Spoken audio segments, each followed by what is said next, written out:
Hey Leute, neues Video am Start. Heute geht es um eine SLX DC.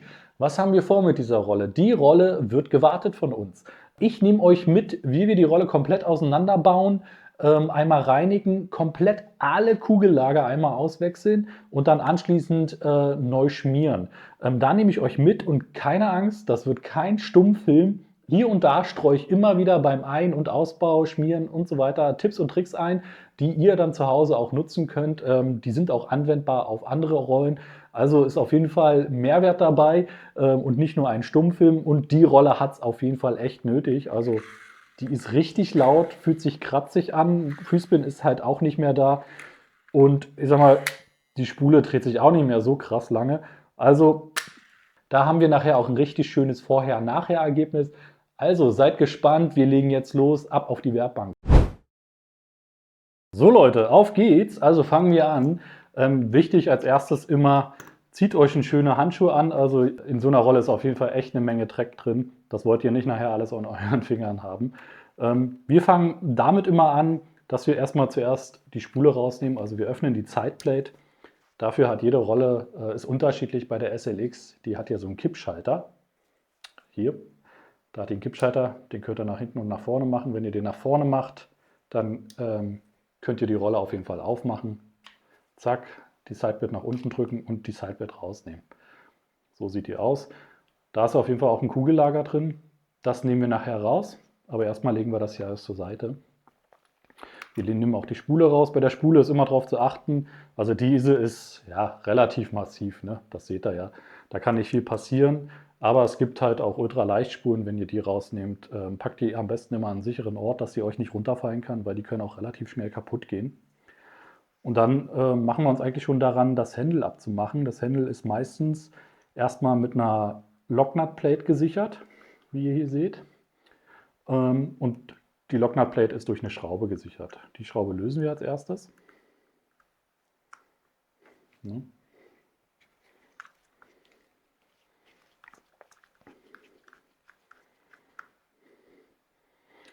Und packen die Schraube halt dahin, wo sie nicht wegkommt. Wichtig, wenn ihr Rollen auseinanderbaut, macht euch am besten immer ein Foto oder ja, in dem Fall jetzt hier natürlich ist ein Video richtig geil, weil da könnt ihr einfach zurückspulen und wisst genau, wo welches Teil hingehört. Wenn ihr die Plate und die Schraube drunter habt, dann habt ihr hier eine Mutter, die Locknut, und die kriegt ihr am besten mit so einem Maulschlüssel runter. Und wichtig ist, es ist manchmal von Rolle zu Rolle unterschiedlich, in welche Richtung ihr die lösen müsst. Meistens ist es quasi gegenteilig der Kurbelrichtung, kann aber auch bei manchen anders sein. Ne? Also da müsst ihr einfach mal ausprobieren. Hauptsache nicht zu viel Kraft. Ne? Dann löst ihr die. Und wenn ihr die löst, würde ich euch immer empfehlen, diesen Griff hier anzuwenden. Also ihr macht eure beiden Finger da und haltet quasi das Händel ein bisschen runtergedrückt, weil da drunter, unter der Sternbremse, sitzt manchmal eine Feder und ein Stift. Und wenn ihr das jetzt einfach so abschraubt, kann das passieren, dass diese euch gleich wegspringen. Und das wollen wir nicht. Also lieber ein bisschen vorsichtig sein und diesen super Sicherheitsgriff machen, dann passiert auch nichts.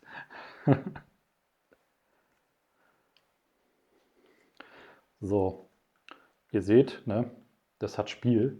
Wenn ich jetzt hier so, kommt gleich nach oben, weil unter der Sternbremse sitzt halt eine Feder. Also nehmen wir das jetzt hier vorsichtig ab. Und seht ihr, da ist es mir nicht passiert. Habt ihr das gesehen? Hier ist eine kleine Feder. Ich weiß gar nicht, ob ich die jetzt mit der Kamera hier erfasst bekomme. Wahrscheinlich eher nicht. Und hier wahrscheinlich auch nicht. Naja, ist auf jeden Fall eine winzige Feder und ein Stift. Und diese winzige Feder und Stift gehört in diese Sternbremse hier rein. Die hat nämlich ein ganz kleines Loch. Ich mache euch auf jeden Fall nachher nochmal ein Foto von dann in der Nahaufnahme, was ich meine. Und wie gesagt, das hängt dann meistens gerne hier an der Platte dran. Und das meinte ich. Wenn ihr nicht diesen Griff macht und ihr zieht einfach das Händel ab, dann habt ihr diese Platte und diesen kleinen Stift und die Feder und die wäre schon weg. Deswegen macht immer diesen Griff. Ihr habt ja perfektes Beispiel jetzt gesehen. So, wenn ihr das Händel und die Sternbremse abhabt, dann habt ihr hier so eine kleine Feder. Packt euch das immer alles schön sortiert hier alles hin, ne, damit auch wirklich nichts wegkommt. Es gibt nichts Schlimmeres, als wenn man die Rolle nachher zusammenbaut und dann irgendwie feststellt, entweder ein Teil ist übrig geblieben oder es fehlt ein Teil. Wenn ihr jetzt wie ich das Teil hier von der Sternbremse nicht abbekommt, dann gibt es immer einen coolen Trick. Ihr könnt die Sternbremse nochmal raufsetzen, ohne die Feder und dann quasi einfach nochmal lösen. Weil dann löst ihr halt auch dieses dicke Metallteil. Könnt ihr dann easy abschrauben. Und dann könnt ihr mit der Hand einfach weiter drehen. So, unter diesem Metallteil ist meistens hier so ein Ring.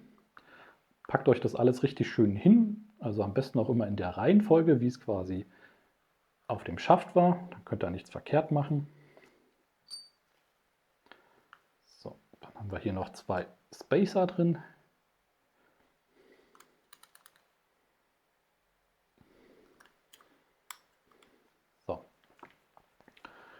Soweit, so gut. Also bis hierhin ist es noch ein Klacks. Jetzt machen wir die Schrauben auf. Also je nachdem, welche Rolle ihr habt, hat unterschiedlich viele Schrauben. Ne? Manche Rollen haben nur auf dem Body hier, also im Frontgehäuse quasi, Schrauben. Manche haben sie nur hier hinten und bei der SLX ist halt vorne und hinten Schrauben. Ne? Da müsst ihr immer gucken. Wir schrauben die jetzt auf. Auch hier muss ich sagen, sucht euch wirklich richtiges Werkzeug. Also versucht nicht irgendwie mit jedem Werkzeug einfach da ranzugehen, weil manche Rollenschrauben sind leider nicht sehr stabil und nudeln richtig schnell aus. Also bei Shimano habe ich ein paar Modelle gehabt, das war wirklich unerträglich, weil sobald man da irgendwie ein bisschen Kraft aufwendet und ich sag mal, den falschen Bitaufsatz drauf hat, dann kann das schon passieren, dass die Schraube relativ schnell ausnudelt. Ne? Und so eine ausgenudelte Schraube ist super schwer an so einer Rolle zu entfernen. Also wir hatten schon Situationen, da musste ich Tatsache aufgeben, weil ich habe das nicht rausbekommen.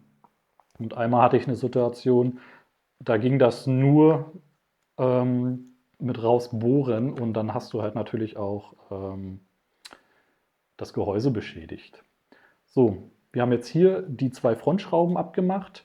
Wichtig ist, die meisten Schrauben sind unterschiedlich lang. Ne? Legt die euch auf jeden Fall so hin, dass ihr nachher wisst, in welcher Reihenfolge die wieder reinkommt. Ne? Also, dass sie quasi an die richtige Position wieder rankommt.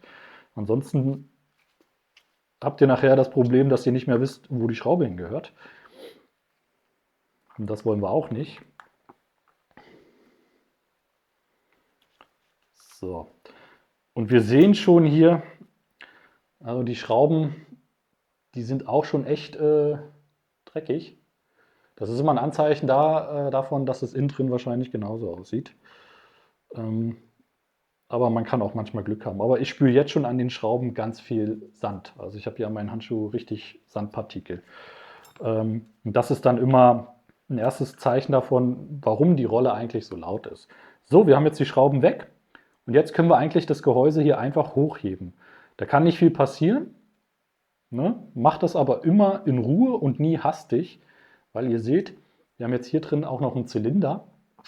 Und den müssen wir auch rausnehmen. Der hat so 2 kleine Zähnchen unten. Ne? Und das packt ihr euch am besten auch wieder dahin, dass es nicht wegkommt. So. So, und jetzt haben wir hier ein Weizenlager. Wenn ihr es schafft, in der Regel kriegt man dieses Weizenlager mit ein bisschen Kraft auf jeden Fall raus. Also ich nehme dann meistens einen etwas dickeren, also hier mein Schraubenzieher, der ist eigentlich meistens ideal und dann drücke ich einfach rein und hoffe, dass es rauskommt. Wenn das nicht klappt, wie in dem Fall, weil mein Schraubenzieher zu klein ist, versuche ich etwas dickeres zu finden. Da muss ich mal kurz schauen, ob ich sowas finde. Ansonsten kann man es auch versuchen mit der Hand rauszudrücken. Ja, geht auch. Also mein Daumen reicht. Dann drücke ich das raus. Wichtig ist, das sind mir nicht 2 Teile eigentlich, ne? Dieses Weizenlager. Das ist halt auch noch so ein Plastik und wenn ihr das rausdrückt, dann habt ihr ganz viele kleine Metallteile hier rumzuliegen und das müsst ihr dann erstmal einsammeln und dann nachher wieder mühsam einbauen. Also seid vorsichtig mit dem Ding. Aber wenn ihr das Teil ausbauen könnt und reinigen könnt, das ist richtig gut, weil hier sammelt sich richtig viel Dreck drin und das beeinflusst maßgeblich den Freespin, ne, dass die Kugel sich frei dreht, weil wenn das voller Sand ist und Dreck, dann dreht sich das halt nicht mehr so gut. Also richtig geil, wenn man das rauskriegt. Haben wir. Und dann sitzt hier unter der Spool Tension Knob noch ein Kugellager. Das wollen wir auch rausholen.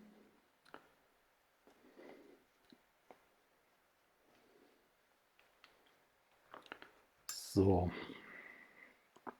Da wir das ja tauschen, interessiert uns das eigentlich auch nicht, ob wir es noch reinigen können oder nicht. Das kommt weg. So, schwupp. Und dieser Kugellagerstopper, den packt euch am schönen Ort. Das habe ich jetzt vergessen zu erwähnen. Das Kugellager wird immer von so einem Splint gehalten quasi. Den müsst ihr eigentlich nur ein bisschen zusammendrücken und dann könnt ihr den rausziehen mit einer Pinzette. Ich sage es, glaube ich, in jedem Video. Passt auf, die Dinger sind höllisch gefährlich. Die fliegen durch die Gegend und sind für immer weg, wie ein schwarzes Loch. Also ich habe mir einen Lebensvorrat an Kugellagerstoppern gekauft für den Fall, weil das passiert mir heute noch. Wenn du ein Anfänger bist und wirklich Schiss hast, dass das wegkommt, dann bau dir so eine Art kleines Zelt über das und dann kannst du es rausnehmen, weil wenn es dann wegspringt, dann springt das nicht weit weg. Ne? So, die Sideplate, die nehme ich schon mal zur Seite, weil die wird auch gereinigt. Ich schmeiße das nachher alles in Ultraschallbad. Also nicht wundern, das ist nicht weg. Ich packe es nur zur Seite. So, auch die Spool Tension Knob, alles was irgendwie dreckbehaftet ist, wird auf jeden Fall gereinigt. So viel kann ich schon mal sagen. Also es kommt nachher alles ins Ultraschallbad. So. Jetzt kommt ein sehr wichtiger Part. Da holt euch am besten ein Zebertuch oder sowas. Ich hole mal selber kurz eins, einen Moment. Weil jetzt wird es messy. Wir nehmen mal das Getriebe raus. Und das Getriebe, ihr seht schon, das ist ein bisschen, ja, sehr fettig. Aber es geht, es ist im besseren Zustand, als ich gedacht habe. Also ich sehe hier auf jeden Fall keine Korrosion und nicht wirklich krass viel Dreck. Das könnt ihr einfach hier hochziehen. Bei manchen Rollen, speziell Diver-Rollen, geht es ein bisschen schwieriger, das Getriebe rauszuholen. Bei Shimano-Rollen ist das meistens nicht so ein Problem. So, und ihr habt jetzt hier unten auch schon was dran. Das klebt meistens durch das Fett. Das ist einmal dieses Zahnrad und unter diesem Zahnrad ist diese Bremsscheibe. Und ihr seht schon, das ist richtig fettig, also richtig eklig altes Fett. Und das fühlt sich auch sandig an. Also ist ganz gut. Ich würde mal vermuten, ganz stark, dass das der Grund war, warum die Rolle auch so laut ist. So, dann können wir hier diese Metallplatte abnehmen. Und bei der Shimano SLX ist es meistens ein Filzlager, also eine Filzbremsscheibe. Die sieht so weiß aus. Die ist aber noch vollkommen in Ordnung. Sieht gar nicht so schlimm aus. Also es gibt Leute, die Rollen warten, die würden euch jetzt eine Carbon-Tex-Bremsscheibe andrehen. Ich bin aber eigentlich ein Fan von, wenn man es noch nutzen kann, warum nicht? Also ja klar, ihr könnt eine neue Bremsscheibe reinmachen. Das würde ich aber immer nur nach Absprache machen mit dem Kunden und nicht einfach pro forma, weil wieso, das ist eigentlich auch manchmal Geldverschwendung. Wenn die Teile noch funktionieren, dann nutzt sie weiterhin. Ne? Ihr müsst ja nicht, also der Sinn einer Rolle warten ist ja in der Regel, dass sie wieder gut läuft und nicht immer, dass jedes Teil ausgetauscht wird, weil dann könnte ich ja im Prinzip gleich eine neue Rolle bauen. Das wollen wir ja nun auch nicht.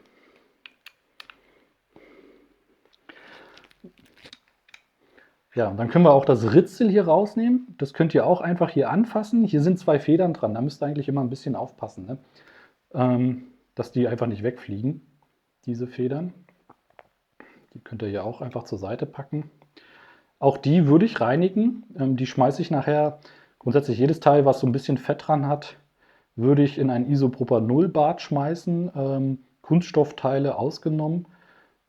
Ist zwar noch nie passiert, jedenfalls habe ich das nicht erlebt, aber manche sagen, dass wenn man das in so ein Isopropanolbad wirft, gerade Kunststoffteile, dann können die so ein bisschen verfärben oder sogar kaputt gehen. Also ja, müsst ihr selber wissen. Also mir ist es noch nicht passiert, aber sicher, sicher. Könnt ihr eigentlich auch einfach ja, abspülen. Also hier ist auf jeden Fall eine Menge altes Fett dran. Man sieht's. Sieht nicht mehr so schön aus, aber ich würde euch immer empfehlen, gerade beim Ritzel und Getriebe, schaut euch wirklich die ganzen Speichen hier an. Ne?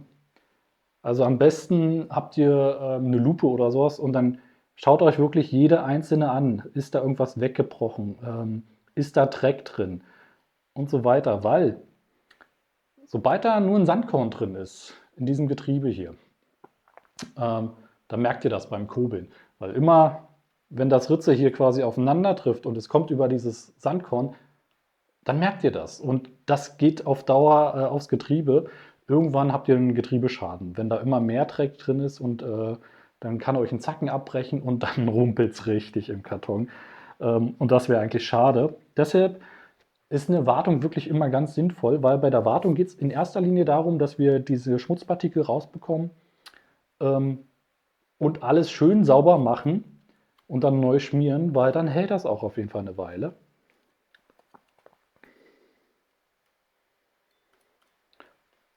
Ja, ich stocher jetzt hier ein bisschen im Getriebe rum, einfach nur um zu gucken, weil manchmal hast du richtig schwarze Klumpen drin und da würde ich einfach nur schauen, ist das nur Dreck oder ist das schon Korrosion?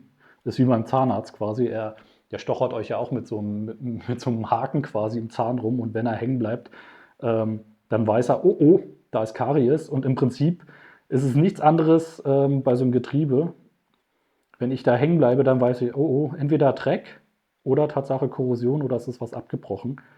Deshalb mache ich das. Und wenn man das hat, also wenn man einfach nur Dreck hat und ein bisschen, ja, so schwarze Ablagerungen sind das meistens, die so auf dem Getriebe zu sehen sind, richtig fest, dann kann man das polieren.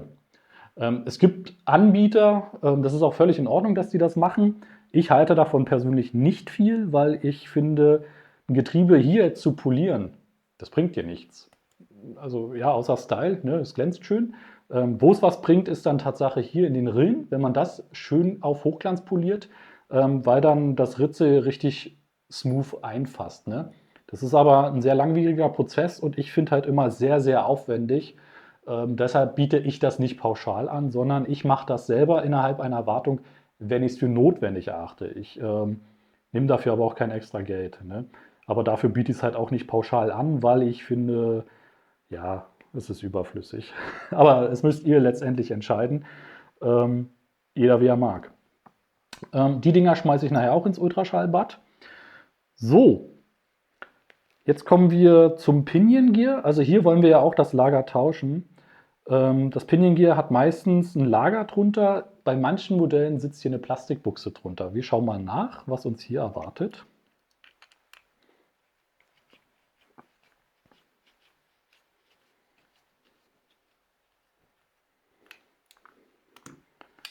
So.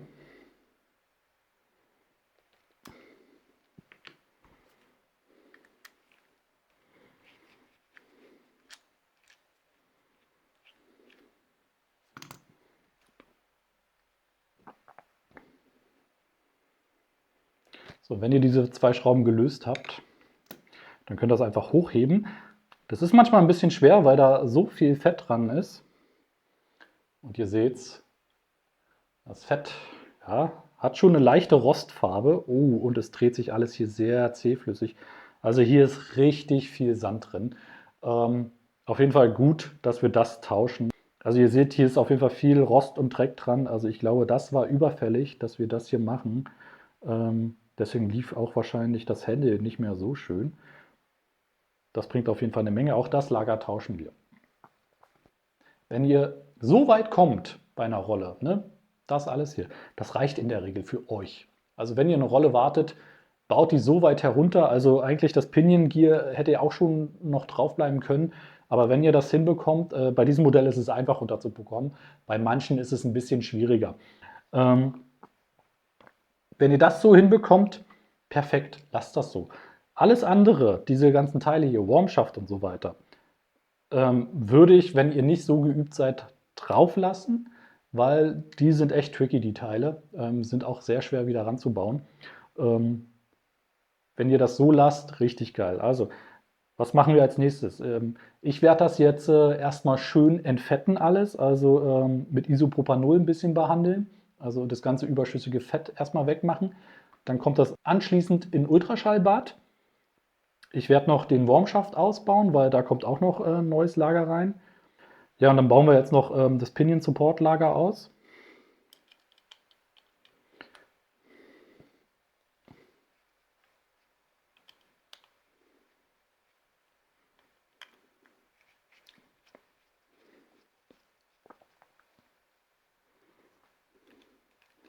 Weil auch das Lager tauschen wir nachher durch ein neues.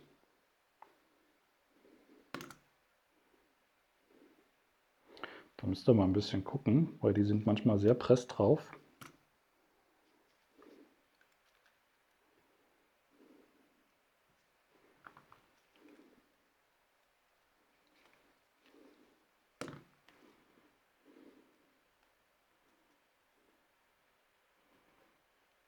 Na.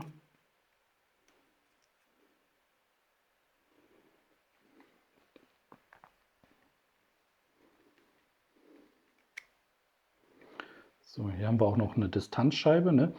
Hier ist auch wieder wichtig zu merken, merkt euch das, dass das hier drauf war. Das ist manchmal nicht so leicht, sich das alles zu merken. Deshalb immer schön Fotos machen. Dann kann nichts schief gehen. Das Lager können wir jetzt eigentlich rausholen. Das tauschen wir, wie gesagt, auch aus. Das sitzt manchmal ein bisschen fest, mal durch das ganze Schmutz und so weiter. Das Lager kommt weg. Das tauschen wir aus. Hier hängt noch die Schraube drin. So, und wenn wir das haben, können wir das hier eigentlich alles erstmal absichern. Also ich mache das gerne wieder hier rauf. Einfach damit uns das hier nicht nachher alles wegfliegt. Deshalb setze ich da meistens gerne wieder eine Schraube rein. Also nur für die Reinigung. Dann machen wir nachher wieder alles rein. Weil, ihr seht hier, da ist eine Feder. Und das hält das hier alles zusammen. Und wenn ihr da jetzt ein bisschen Druck drauf gibt oder jetzt die Daumentaste drückt, dann kommt euch das hier alles entgegengeflogen. Und das wollen wir nicht. Deshalb sichere ich das lieber für die Reinigung und mache da jetzt eine Schraube wieder rein. Dann kann mir nichts passieren. Also, dann bleibt das hier so safe und dann ist gut. So, jetzt machen wir noch die den Frontbody hier ab, um an den Wurmschaft ordentlich ranzukommen. Da ist meistens eine Schraube hier an der Seite.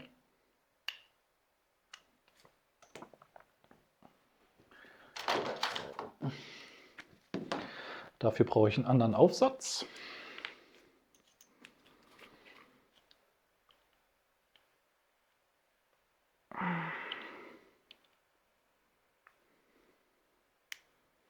So.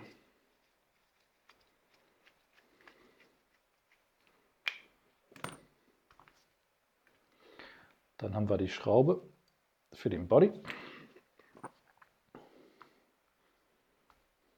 Und dann können wir die einfach hier rausziehen. In der Regel. So. Die ist auch super schmutzig. Kommt auch alles schön ins Ultraschallbad nachher. Und jetzt schaut euch mal an, wie dreckig so eine Rolle sein kann. Das sind nachher alles Sachen, warum eure Rolle so laut ist und so immer schlechter läuft. Ne? Also ihr habt Schnurrückstände, ne? Weil die Schnur hat ja auch Abtrieb, die lagert sich hier ab. Ihr habt Algen, alles Mögliche, Schmutz und Dreck und das zieht sich hier durch die ganze Rolle. Also ihr seht, ne, überall diese Verfärbung, Schmutz und das ist halt überall drin. Und das ist halt auf Dauer natürlich nicht gut für eure Rolle. Deshalb immer sauber machen, meine Erwartung. Weil kleinste Partikel können schon wirklich eure Rolle merklich bremsen. Noch ein weiterer Tipp, ich bin Katzenbesitzer.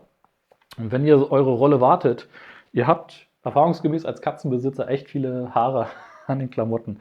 Und wenn ihr eure Rolle wartet, dann passt auf, dass nicht diese Haare in die Rolle nachher gelangen, wenn ihr die sauber macht. Weil so ein Haar in der Rolle, wortwörtlich, das ist das Haar in der Suppe. Das kann euch auf jeden Fall eine Menge Performance-Einbußen bringen. Also achtet darauf, falls ihr Tiere habt, ne, dass da keine Tierhaare in die Rolle kommen, wenn ihr nachher eure Rolle wartet. Sehr wichtig auf jeden Fall.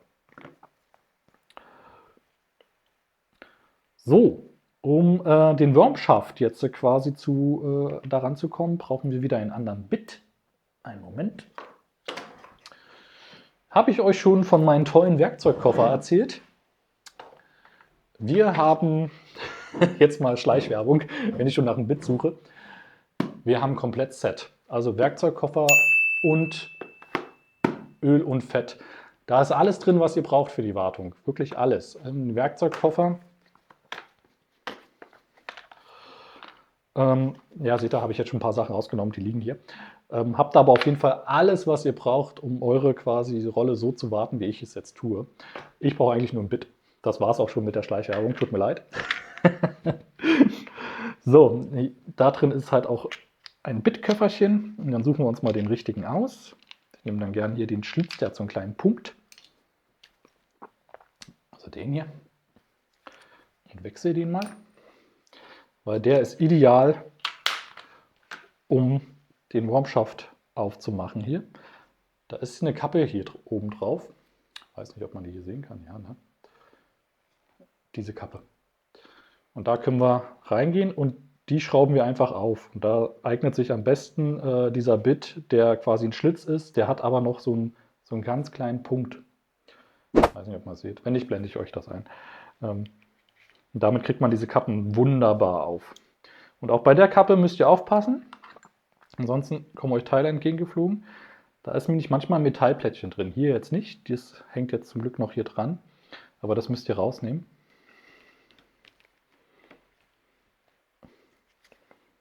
Dann vorsichtig irgendwo hinlegen. In dem Fall, bei der Rolle sind sogar 2 Metallplättchen. Die nehmt ihr raus. Dann packt sie euch schön hin. Und dann könnt ihr quasi den Schneckenstift rausnehmen. Also das kleine tolle Ding hier. Der fährt quasi hier immer in der Schnecke hin und her, ne? Der kleine Stift. Den machen wir auch mal sauber, weil alles, was quasi Dreck hat, bremst das. Deswegen würde ich das auch immer sauber machen.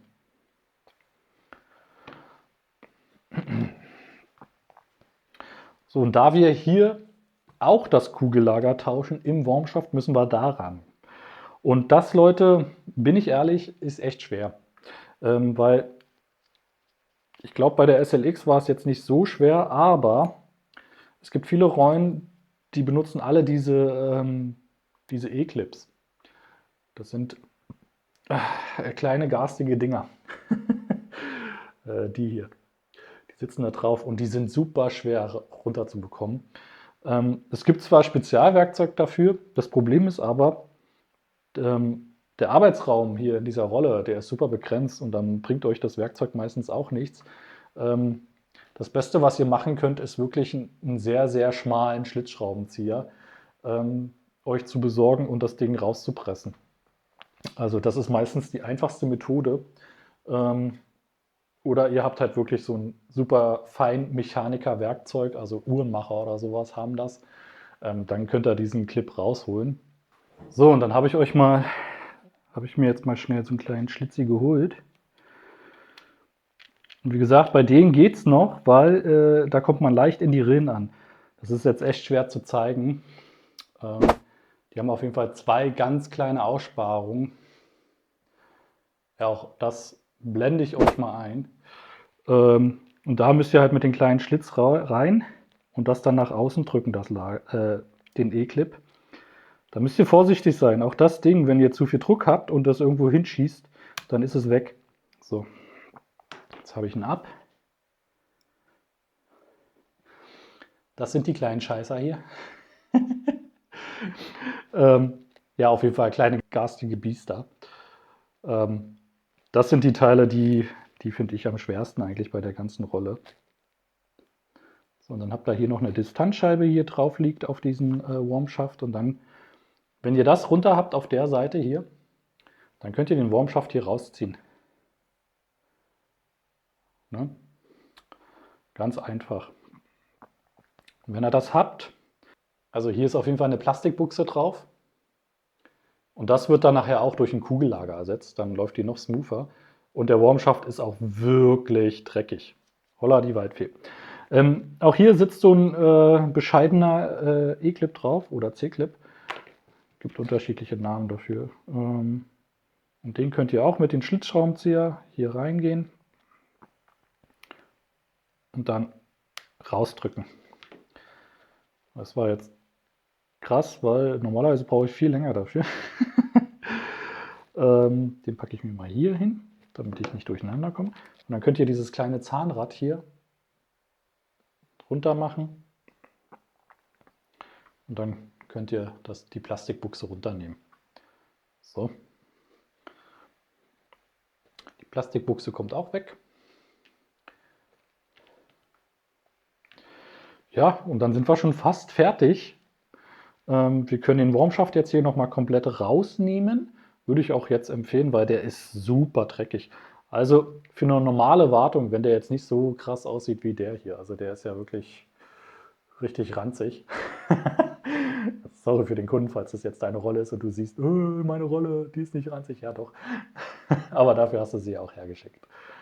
Genau. Das reinigen wir auch, kommt auch ins Ultraschallbad, so wie die Schnecke. Die kommt da auch rein. Und dann haben wir hier noch den Metallstift, den reinigen wir auch gleich mit. Und die Schnurführung, die machen wir gleich mit, weil die sieht genauso aus. Und die Summe der Teile und Verschmutzungen, da könnt ihr euch schon vorstellen, wie das die ganze Rolle bremst nachher. Ne? Wenn jedes Teil halt so aussieht, ja, dann geht halt auch nicht mehr viel. So, Leute, ich werde jetzt die Rolle baden gehen und dann werden wir uns gleich wiedersehen. Ich werde jetzt hier alle Teile einmal mitnehmen, die auf jeden Fall gereinigt werden müssen. Für euch zu Hause, wenn ihr jetzt nicht alle Kugellager tauschen wollt, sondern jetzt die einfach reinigen wollt, nehmt euch so ein Gefäß, macht da Isopropanol rein oder ich nutze auch gerne Ballistol, Bremsreiniger und dann taucht das in dieses Gefäß rein und lasst das mal eine halbe Stunde stehen. Also ich kann das ja jetzt hier mal demonstrativ machen mit dem einen Lager, was wir schon rausgeholt haben. Das kommt da rein, lasst es stehen und danach, wenn ihr quasi fertig seid mit der Reinigung, dann könnt ihr das wieder rausnehmen und dann neu ölen. Aber dazu kommen wir dann gleich. Ne? Also, ich mache jetzt erstmal alles sauber, wir sehen uns gleich. Ja Leute, kommen wir zur Sideplate. Also hier sitzt ja auch ein Kugellager drin, das wollen wir auch unbedingt tauschen und ich zeige euch mal, wie das geht. Also im Prinzip ist es bei dem DC-Modell ein bisschen komplizierter, aber auch nicht so krass. Das DC-Modell ist das hier, das ist quasi die gesamte Einheit, das elektronische System und das hat 3 Schrauben. Die müssen wir eigentlich nur lösen. Das machen wir mal.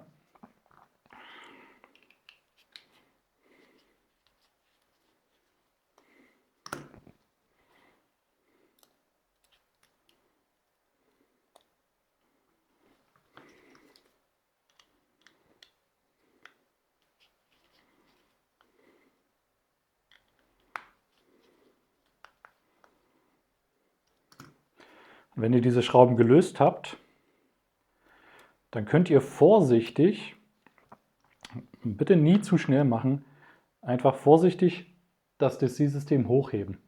Seht ihr? Gar nicht so schwer. Und dann könnt ihr es einfach umdrehen und dann seht ihr diese silberne Platte da drin, die hier. Und die hat in der Mitte ein Loch und das ist dafür da, dann könnt ihr quasi mit einem schmalen Stift oder so reingehen und die Platte einfach zur Seite schieben. Ne? Da könnt ihr die einfach rausschieben. Wie gesagt, immer vorsichtig sein bei sowas. Und dann nehmt ihr die Platte und legt sie erstmal hier hin. Und unter dieser Platte, seht ihr, ist jetzt so ein, ja, so ein Spacer drin. Den könnt ihr rausnehmen, ganz vorsichtig. Legt ihr auch hier hin. Und dann habt ihr hier noch so einen Gummiring drin. Der ist so ein bisschen gezackt. Ich weiß nicht, ob man das sehen kann. Ja, der hat so eine Einkerbung für diese Metallplatte, die liegt halt da drauf. Ne? Den legt ihr hier auch hin.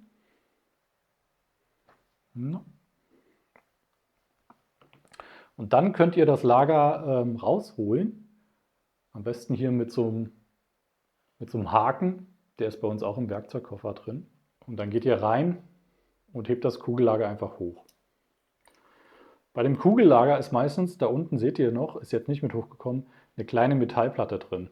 Die lasst ihr einfach so jetzt. Ne? Meistens zieht er die mit raus, also die hängt am meisten mit am Kugellager, aber die packt ihr einfach so wieder rein, so wie es hier zu sehen ist. Und dann tauscht ihr das Kugellager.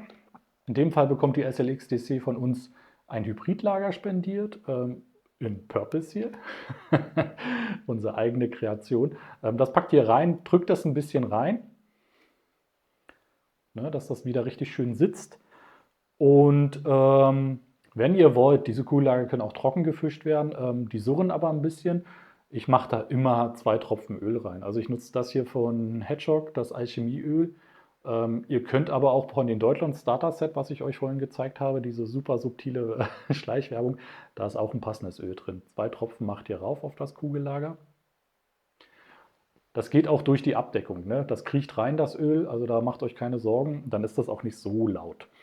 So, jetzt müssen wir das quasi alles wieder rückbauen. Also wir nehmen zuerst diesen Gummiring hier und den packen wir so, dass die 2 Schlitze quasi wieder so sind, dass die Metallplatte nachher reinfasst. So. Dann packen wir auch den Spacer wieder rein. Also es ist eigentlich ja, eine kleine Carbonplatte, da drückt dann nachher die Spule drauf, damit die an Ort und Stelle bleibt. So, den drücken wir wieder rein. Und dann wieder diese Metallplatte. Das ist immer ein bisschen, ne, da müsst ihr erstmal reinschieben. Und auch an dem Gummi vorbei, was da drin ist, also dieser Gummiring.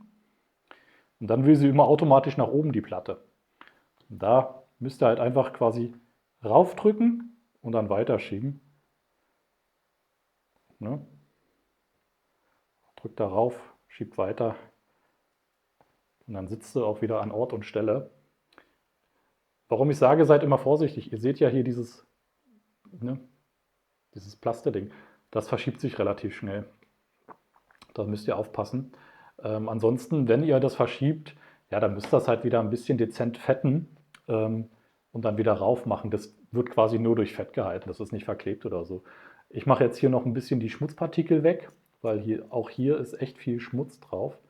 Also letztendlich könnt ihr bei der Wartung auch dieses System reinigen. Das hält auch ein Wasserbad aus, ist halt wasserdicht natürlich. Also auch wenn es ein elektronisches System ist, wenn das nicht wasserdicht wäre, dann hat das auch in der Angelrolle nichts zu suchen. Also macht das schön sauber. Und dann können wir es auch wieder einbauen. So, sieht super aus. Ja, und dann im Prinzip macht ihr es wie vorhin. Ihr setzt es wieder hier rauf, so wie es war.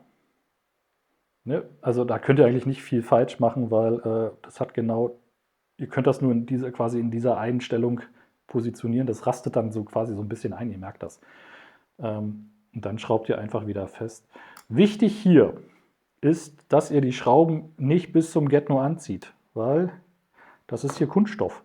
Wenn ihr dazu festdreht, dann kann es sein, dass das abbricht. Also haut das Ding nicht zu doll rauf. Ne? Solltet ihr grundsätzlich immer bei den Rollen beachten, nie zu fest machen, ansonsten ist kaputt.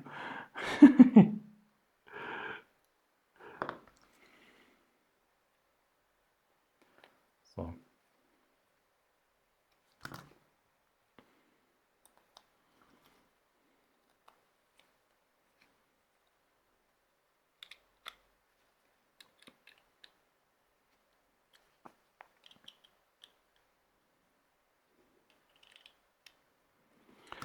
Ja, das war's. So tauscht man ein Kugellager beim DC-System. Das ist bei den meisten DC-Systemen fast immer gleich. Es gibt ein paar andere Ausnahmen, also bei der neuen Metanium zum Beispiel, also neuem Metanium DC-Modell, das ist ein bisschen komplizierter. Aber wenn ich die mal auf dem Tisch habe, dann zeige ich euch das auch. Leute, die Rolle ist wieder aus dem Bad raus, blitzeblank. Nicht jeder hat ein Ultraschallbad zu Hause, dem ist mir auf jeden Fall bewusst.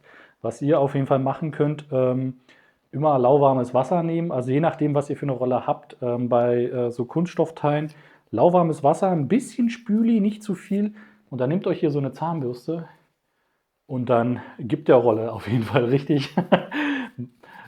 Macht sie sauber, wie beim guten Zähneputzen. Geht in jede Ecke rein, überall wo Schmutz und Ablagerungen sind, schrubbt das auf jeden Fall weg. Ist auch einfach ein tolles Gefühl, wenn die Rolle danach einfach wieder blitzeblank ist. Also glaubt mir Leute, das bringt eine Menge. Nicht nur für die Seele, sondern auch die Rolle dankt es euch dann später. Also gerade hier, wo diese ganze Schnur immer lang läuft, da sind immer echt grüne Reste dran und so, schrubbt das einfach runter. Und auch in der Rolle. Und jedes Teil wie Getriebe und so geht hier auch auf einmal jedes Mal durch, sodass ihr mindestens die Partikel rausbekommt. So ein Getriebe oder so würde ich auf jeden Fall richtig krass durchspülen, sodass die Kleinstpartikel aus dem Getriebe rauskommen und dann nochmal ordentlich schrubben. Dann sollte eigentlich fast alles weg sein. Und wenn ihr da noch hartnäckige kleine schwarze Krümel drin seht, dann geht auf jeden Fall mit einem ganz feinen Werkzeug rein und versucht es mal ein bisschen rauszukratzen. Das hilft eigentlich in der Regel schon. Ne, wenn ihr sowas macht, einfach ein bisschen rauskratzen und dann seid ihr good to go. So Leute, eins haben wir noch nicht gemacht und das ist das Pinion Gear Lager tauschen. Auch da sitzt wieder so ein bescheidener E-Clip dran. Ne?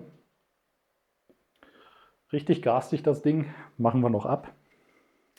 Auch hier gehe ich wieder mit einem kleinen, schmalen Schlitzschrauber ran. Drücke das ein bisschen raus, so dass der raussteht. So. Und dann könnt ihr das Ding abmachen. So. Und das Kugellager runternehmen.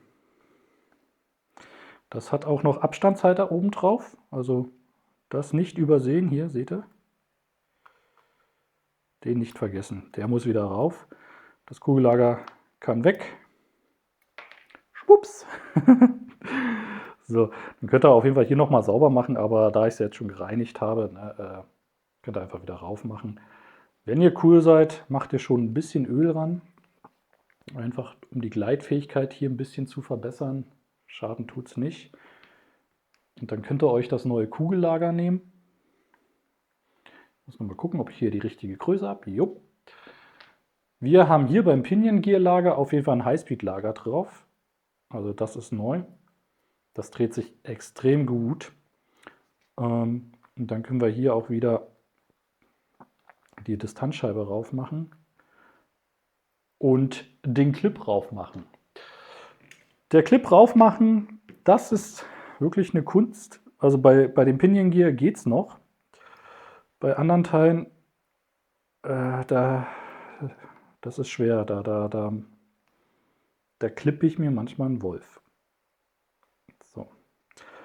Den könnt ihr jetzt versuchen, schon mal mit dem Finger rauf zu machen. Wenn das nicht klappt, dann nehmt ihr euch eine kleine Zange, wirklich eine Feinmechanikerzange oder so. Also das ist jetzt ja auch nicht Feinmechanik.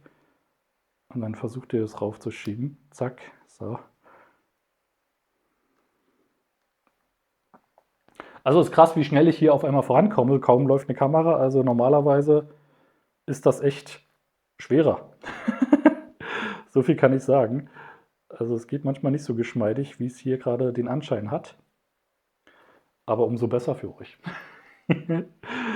So, hier kommt auch ein bisschen Öl ran. Highspeed-Lager muss eigentlich kein Öl ran, aber ich mache da auf jeden Fall immer ein bisschen Öl ran.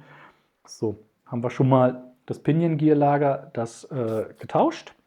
So, jetzt müssen wir als erstes uns um den Wormschaft kümmern, weil der kommt als erstes rein, bevor wir das Pinion Gear Lager machen. Den habe ich auch schön gereinigt und auch mit der Zahnbürste. Ne? schön sauber machen. Da sollte kein einziger Dreckrückstand mehr drin sein.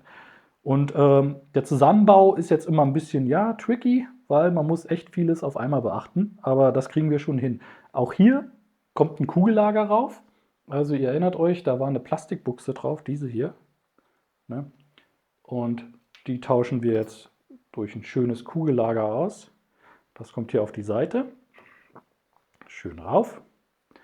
Das ist aus Edelstahl, das sollte immer geölt werden. Edelstahl-Kugellager könnt ihr euch merken, da muss auf jeden Fall immer eine Schmierung rein, weil die Edelstahl-Kugellager können nicht trocken laufen, die würden sonst sehr schnell kaputt gehen. Das kommt auf die dicke Seite hier rauf und dann kommt auch wieder dieses Zahnrad hier rauf. Und dann unser heiß geliebter E-Clip. Ihr merkt schon, ich liebe dieses Ding nicht.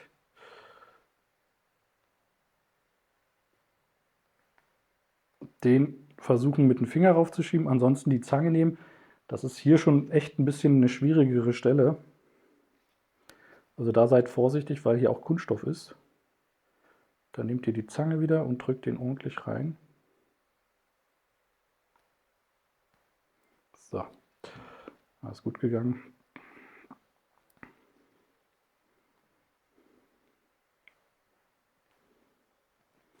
So, dann könnt ihr den hier jetzt wieder einführen, so dass das schön drin läuft. Und dann müsst ihr den jetzt hier reinstecken, aber nur so halb, weil jetzt müssen wir die Schnurführung auch noch einfädeln.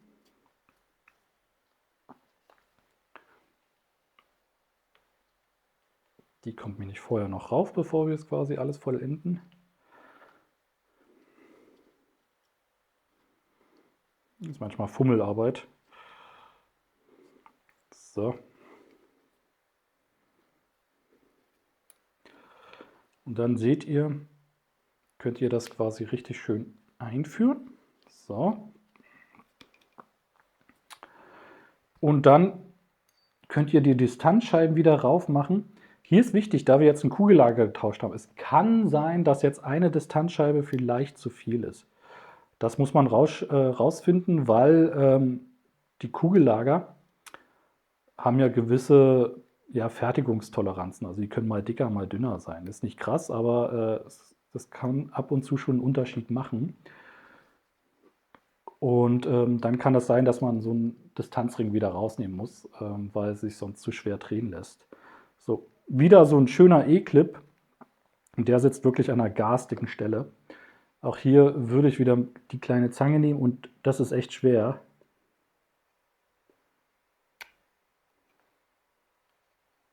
Ja.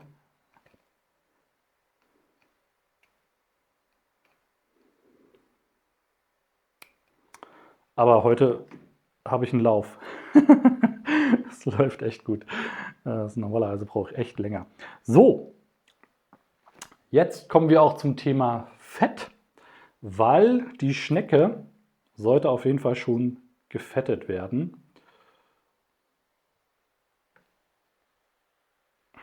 Das ist ganz wichtig. Ja, und das Kugellager sollte auch ein Stück Öl bekommen. Das Kugellager sitzt ja jetzt hier.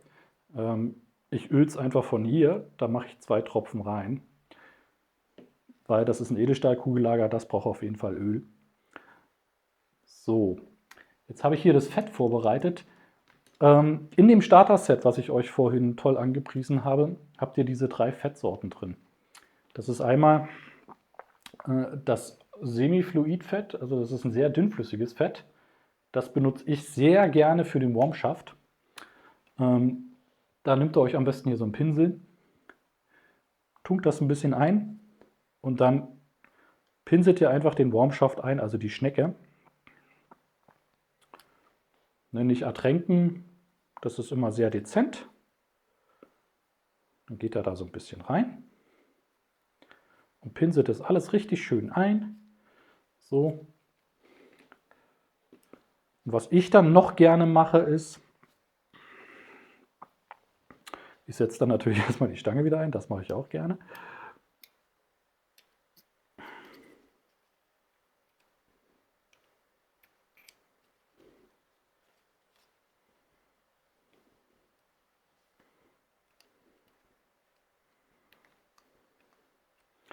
So. Jetzt sitzt er mir nicht da schön. Und was ich mir nicht gerne mache, ist beim Warm-Schaft, also bei dem Schaft an sich,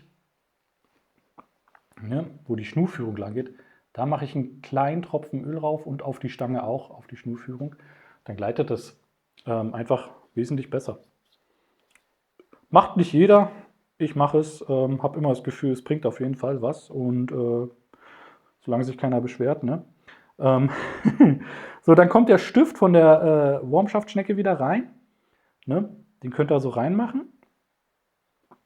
Und manchmal schaut er da ein bisschen raus. Dann müsst ihr ein bisschen drehen, bis er halt drin sitzt.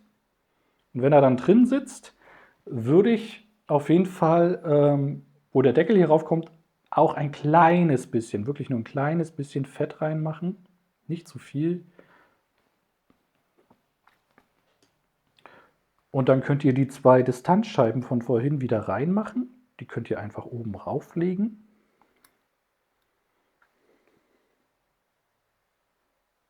Perfekt. Und dann macht ihr die Kappe wieder rauf. Ne? Erstmal mit der Hand so festziehen, wie es geht. Und dann guckt ihr mal, läuft alles gut? Habt ihr Widerstand irgendwo? Weil manchmal kann es sein, wie ich eingangs erwähnt hatte, eben, wenn ihr zu viel Widerstand jetzt schon hättet, dann ist das ein Zeichen dafür, dass ihr es entweder falsch zusammengebaut habt oder dass hier eine Distanzscheibe zu viel ist, weil das Kugellager jetzt drin ist. Aber es läuft richtig smooth, fühlt sich super an. Also wirklich kein Widerstand, kein Ruckeln, perfekt. Und dann könnt ihr das ein bisschen, wenn ihr wollt, noch festziehen, aber ich glaube, ich habe schon wirklich die richtige, ja, sitzt eigentlich perfekt. Super. Ich bin zufrieden, was das schon mal angeht. So, wenn das jetzt sitzt, dann können wir eigentlich den Deckel wieder rauf machen. Also hier, diese Frontschürze. Ja, die habe ich auch gereinigt. Ja, die schützt eigentlich nur ein bisschen die Schnecke. Die könnt ihr eigentlich wieder reinmachen. So, da müsst ihr manchmal ein bisschen gucken. Die sind ein bisschen zäh, die Dinger. Und nie mit Gewalt bitte ran, weil die können auch kaputt gehen. Ne? Dann bitte passt da auf. Das ist manchmal echt nicht einfach, die Dinger raufzubekommen. Aber mit ein bisschen Fummelarbeit geht das schon.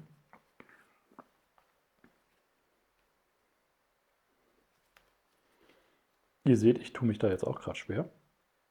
So. Zack. Und zack. So. Und die war mit einer Schraube gesichert. Die machen wir jetzt auch gleich rein. Die Schrauben. Manche fetten die. Ich auch gerne, weil es ein bisschen, gerade wenn die innenliegend sind, also von die reingehen und nach außen, dann könnt ihr das quasi noch mal ein bisschen versiegeln mit dem Fett, ne? Die Rolle. Also das ist dann quasi ein Einfallstor weniger, was in die Rolle rein kann. Tut auf jeden Fall, ist nicht schlecht. So, dann könnt ihr die Schraube da reinmachen. So. Dreht sich schön, perfekt. So, jetzt können wir das Pinion-Gear-Lager wieder reinmachen. Hier mache ich eigentlich Folgendes. Ich nehme dieses ultra dünne Fett und verteile hier, wo das Pinion-Gear-Lager nachher reinkommt, ein bisschen dünnflüssiges Fett. Einfach nur, weil es dann ein bisschen sanfter gelagert ist und auch eine längerfristige Schmierung hat. Dieses Lager muss eigentlich nicht geschmiert werden, dieses Highspeed-Lager, aber trotzdem, wir haben ja vorhin gesehen, wie es aussah. Dann hält das auf jeden Fall ein bisschen länger, weil der Kunde, der wird ja wahrscheinlich seine Gewohnheiten, was das Angeln angeht, nicht ablegen. Also ist ja auch kein Vorwurf, wenn er da in schwierigen Gewässer angelt, dann kann man da ja schon mal prophylaktisch für sorgen, dass das nächste Mal nicht so krass aussieht. So, und dann habe ich das jetzt schön eingeschmiert und dann können wir das jetzt raufsetzen. Ne? Das drückt er einfach runter, dass das schön hier auch von den Warm-Schaft in das Zahnrad fasst. Wenn das alles schön sitzt, könnt ihr das eigentlich wieder zuschrauben. Auch hier mache ich ein bisschen Fett immer ran. Nie zu viel bitte. Das ist auch immer ganz wichtig. Ich glaube, jeder Kollege in meiner Branche hat das schon mal erlebt. Rollen, die vor Fett einfach nur so triefen. Dann war da irgendein Spezi am Werk, der hat die Geräusche von der Rolle nicht wegbekommen. Und was macht man dann manchmal, wenn man nicht weiter weiß? Man ertränkt die Rolle in Fett, weil je mehr Fett, desto weniger Geräusche. Das kaschiert letztendlich nur das Problem. Und der nächste, der dann da dran ist, der freut sich, dass er quasi in Fett ertrinkt. Und zu viel Fett bewirkt leider genau das Gegenteil, weil wenn du so einen Film aus Fett hast, dann bleiben da natürlich Schmutzpartikel haften. Und wenn die da haften bleiben, dann schleppst du das durch die ganze Rolle. Das willst du eigentlich auch nicht, ne? Deswegen so dezent wie möglich immer fetten. Ne? Niemals zu viel. So, Pinion-G-Lager ist drauf. Läuft gut. Wir wollen ja zuerst noch das Support-Lager auf jeden Fall drauf machen. Dafür müssen wir jetzt wieder diese Schraube hier lösen, weil die habe ich ja vorhin festgemacht, dass uns das Ding nicht um die Ohren fliegt. So.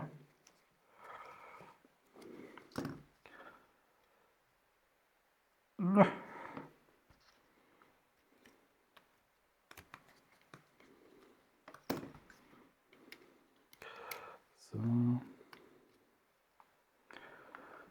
Und hier habe ich das Kugellager. Auch das ist ein Edelstahllager. Das müssen wir ölen, auf jeden Fall. Da mache ich ein bisschen mehr, nicht nur einen Tropfen Alchemieöl rein, ein bisschen mehr, weil hier kommt es nicht auf die Performance an. Das unterstützt quasi nur die Spule und das Pinion, das Ritzel. Das ist nicht so schlimm, wenn wir da ein bisschen mehr reinmachen. Jetzt muss es nur richtig reinfassen. Gar nicht so leicht. So, jetzt ist drin. Perfektes Beispiel. Jetzt hätte ich fast den Distanzring vergessen. Das wollen wir ja nicht. So, der kommt da nämlich noch oben drauf.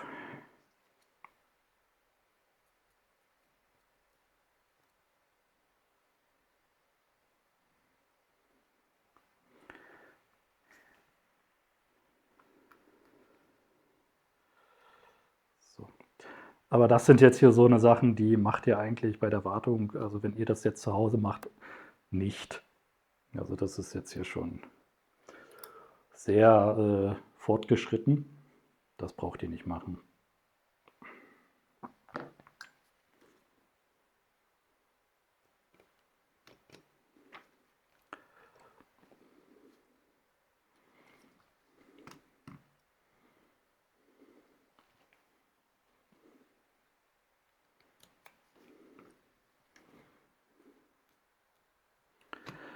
Also grundsätzlich, weil ich gerade nicht viel zu sagen habe, wenn ihr sowas macht, ne, fangt einfach mal an, sucht euch eure günstigste Rolle am besten. Also fangt nicht mit der teuersten an, sucht euch die günstigste und fangt einfach mal an. Glaubt mir, ich habe auch so angefangen. Irgendwann habe ich mir gesagt, ja, wie soll es denn lernen? Ich fange einfach an. Und dann habe ich mir die günstigste Rolle in mein Sortiment geschnappt und habe einfach mal sie aufgemacht und einfach nur nicht das alles hier gemacht, sondern einfach nur aufgemacht, alles auseinandergebaut und wieder versucht zusammenzubauen. Und das habe ich so lange wiederholt, bis das dann klappt. Ja, und irgendwann hat es geklappt. Und man wird auch besser. Je öfter man das macht, desto besser wird das. So, jetzt machen wir das Ritzel wieder rein. Das Ritzel hier, ne, kommt in diese Halterung rein. Da ist wichtig, da müsst ihr aufpassen, dass es richtig sitzt. Ne? Das könnt ihr quasi in beiden Richtungen eigentlich einsetzen, aber ja, wie zeige ich euch das? Wie sieht man das?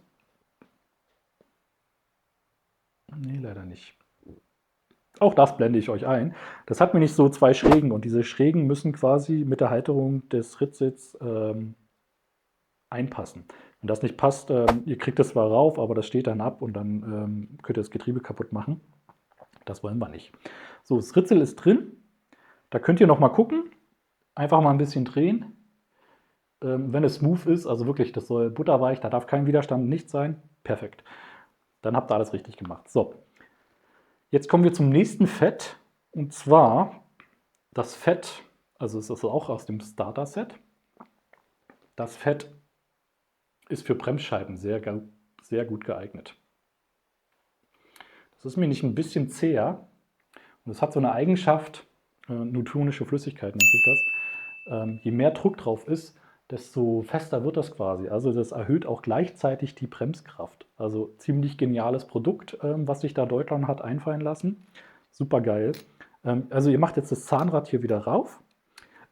Wichtig bei diesem Zahnrad, das erkennt man sehr schwer, aber die eine Seite ist ein bisschen ja, abgerundet, könnt ihr sagen, und die andere ist wirklich super flach.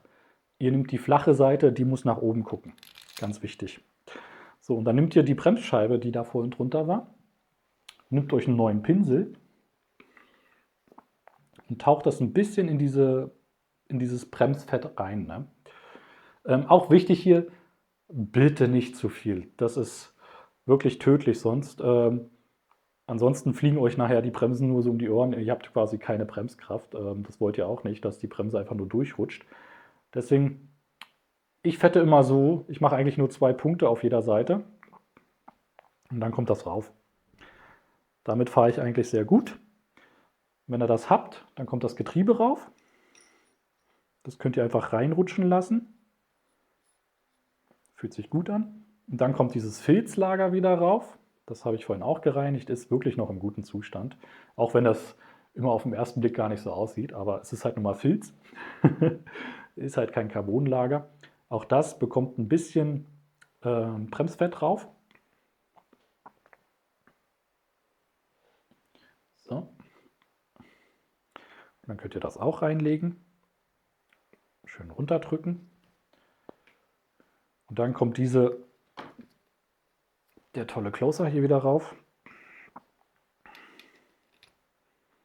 So, könnt ihr schon mal testen, dreht sich gut.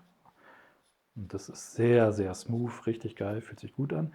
Dann kommt der tolle Zylinder mit seinen Zähnchen wieder rein.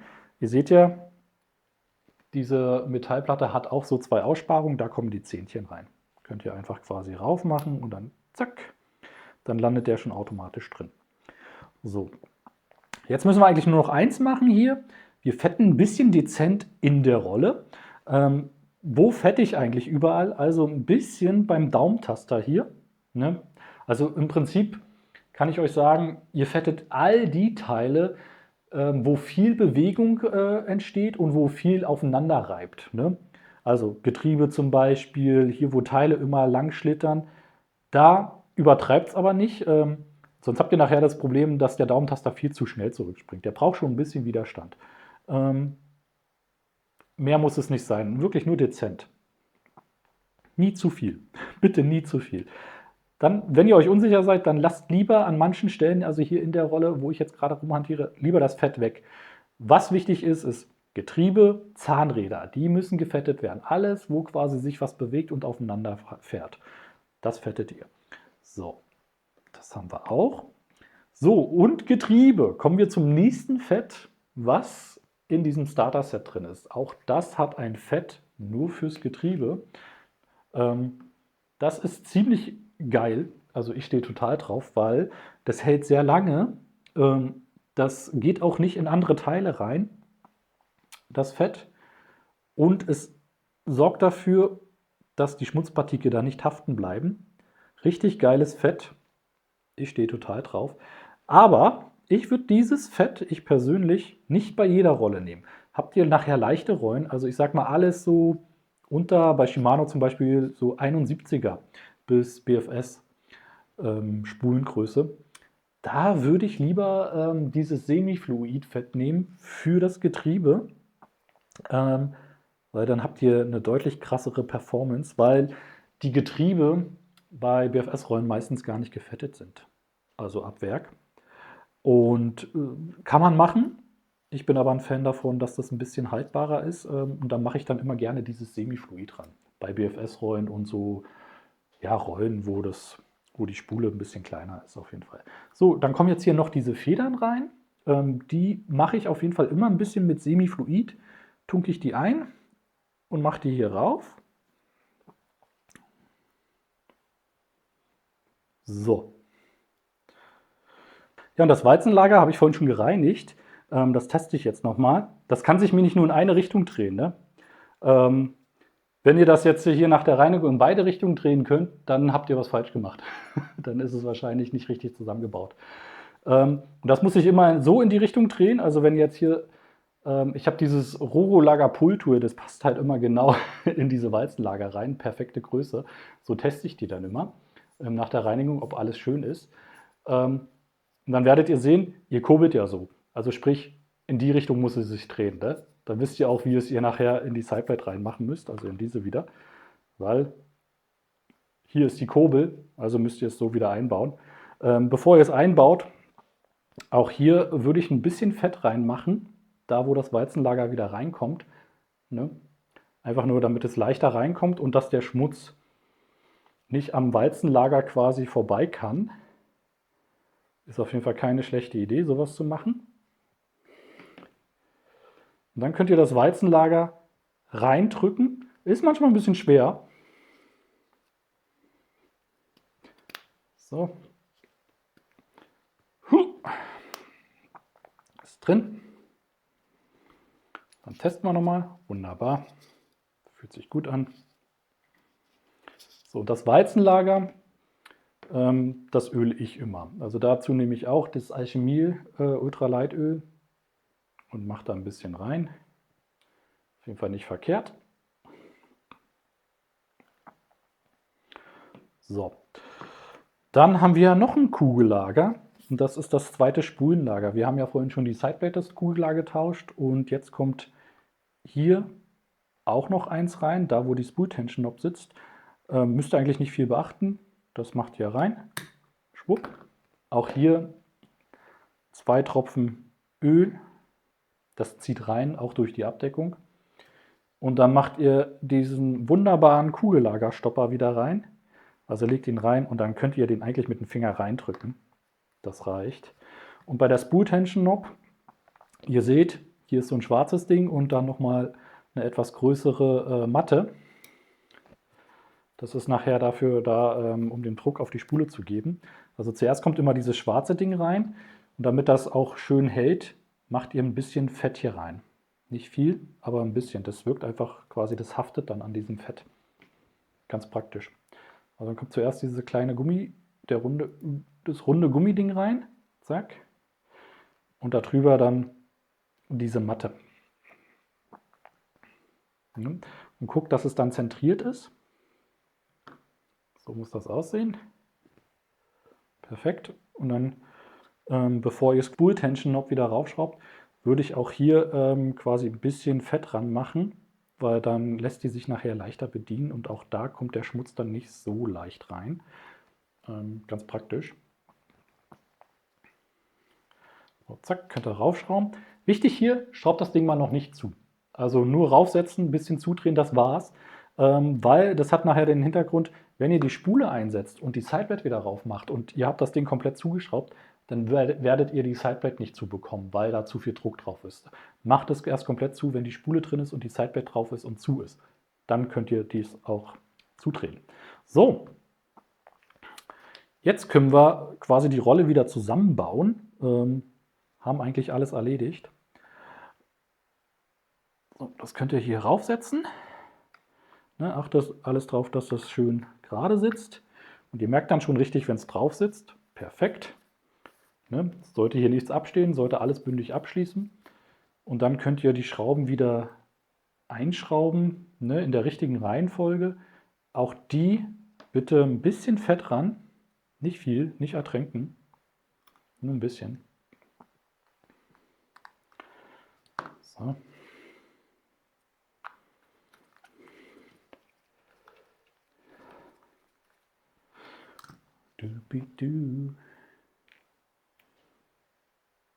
Die habe ich vorhin übrigens auch gereinigt. Ne? Die waren ja auch super dreckig. Also grundsätzlich überall, wo Sand dran war und so weiter, ich würde eigentlich jedes Teil immer reinigen, weil alles, was nach innen geht und das hat noch Dreck, dann ja, schleppt ihr das nur mit in die Rolle rein. Das wollen wir nicht.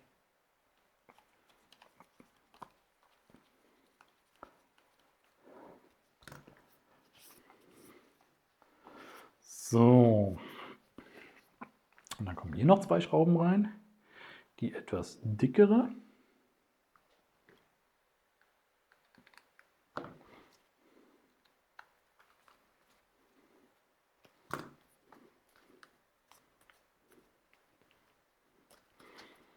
So, da war noch ein bisschen Dreck.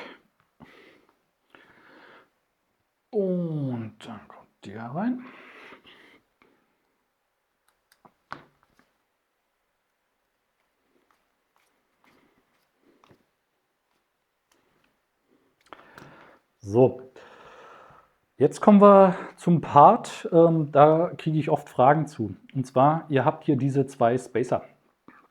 Das sind Distanzscheiben, die kommen jetzt quasi oben rauf, also hier auf den Schaft. Und ihr seht, die sind leicht gewölbt. Wenn wir das jetzt wieder nicht sehen, dann blende ich es euch ein. Ja, ich blende es euch ein. Und da die so leicht gewölbt sind, die müsst ihr quasi, das könnt ihr euch so vorstellen, die müssen sich immer voneinander abstoßen. Die dürfen nie plan aufeinander liegen, weil die Scheiben nachher den Druck nachher runtergeben in die Bremse. Deswegen schaut immer, dass die sich abstoßen. Wenn ihr das Bild seht, dann werdet ihr sehen, was ich meine. Ich blende es euch gleich ein. Und dann könnt ihr sie so rauflegen. Dann kommt dieser kupferne Ring, der ist auf der einen Seite kupfern und auf der anderen Seite hat er so eine Beschichtung drauf. Diese Beschichtung nach oben, die soll nach oben zeigen.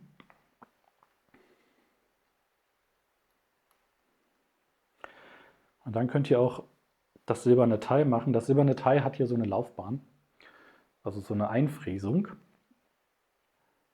Das ist quasi für die Feder, dass die hier drin sitzt. Deshalb, diese Einfräsung muss nach oben zeigen. Und dann könnt ihr es quasi runterschrauben. Auch da kann ich euch den Tipp geben, ihr könnt da auch dieses Semifluid nehmen und ein bisschen diesen Schaft einfetten. Nicht viel bitte, nur ein bisschen, weil dann dreht sich nachher auch die Sternbremse ein bisschen smoother. Lässt sich leichter einstellen.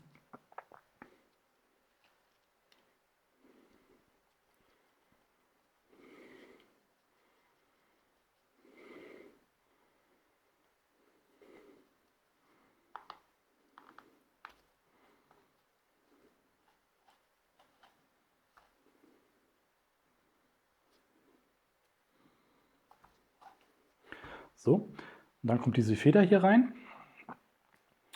Und dann kommt die Sternbremse rauf. Das ist immer ein bisschen tricky. Die wird meistens nie gleich perfekt drauf sitzen. Also da kann ich euch entweder den Rat geben, ihr drückt rauf, also ihr macht Druck auf die Sternbremse und zieht sie fester. Dann rutscht sie meistens genau in die richtige Position, so wie jetzt. Und wenn das nicht hilft, müsst ihr sie quasi ausrichten mit dem Viereck, also mit dem silbernen Viereck unten. So, die haltet ihr jetzt so, weil die Feder quasi drückt. Und dann könnt ihr euch noch am Anfang erinnern, diese kleine Feder und der Stift, die kaum zu sehen sind, die müssen hier in diese Sternbremse, jedenfalls bei der SLX jetzt, die ich hier habe. Nicht jede Sternbremse hat diese Feder und dieses Loch drin. Aber ihr seht, in dieser Sternbremse, da ist ein Loch drin. Da kommt zuerst diese kleine Feder rein. Das ist wirklich so tricky, weil die so klein ist.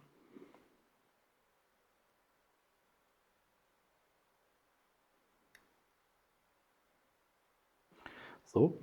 Und dann kommt dieser Stift rein. Der Stift, der ist unten ganz schmal und oben ganz dick. Und ihr müsst die dicke Seite nach oben machen. So. Warum macht man das eigentlich? Weil, wenn ihr die Sternbremse dreht, sorgt das dafür, dass das nachher klickt. Weil hier ist eine Platte, die hat hier unten Löcher.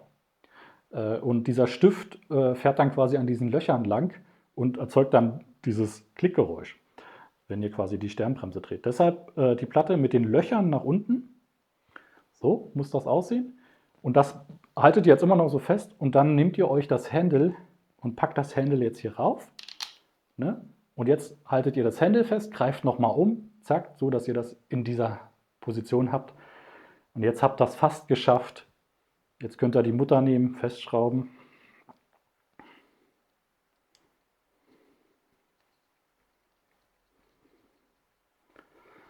So, fühlt sich mal gut an. Dann zieht ein bisschen die Mutter nochmal nach. Ne? Nicht zu doll. Das ist immer ganz wichtig.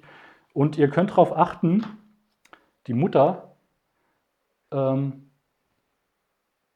die Kante sollte, wenn ihr es schafft, am besten eine Kante direkt zum Loch zeigen, weil dann kriegt ihr diese Locknut-Plate einfacher rauf.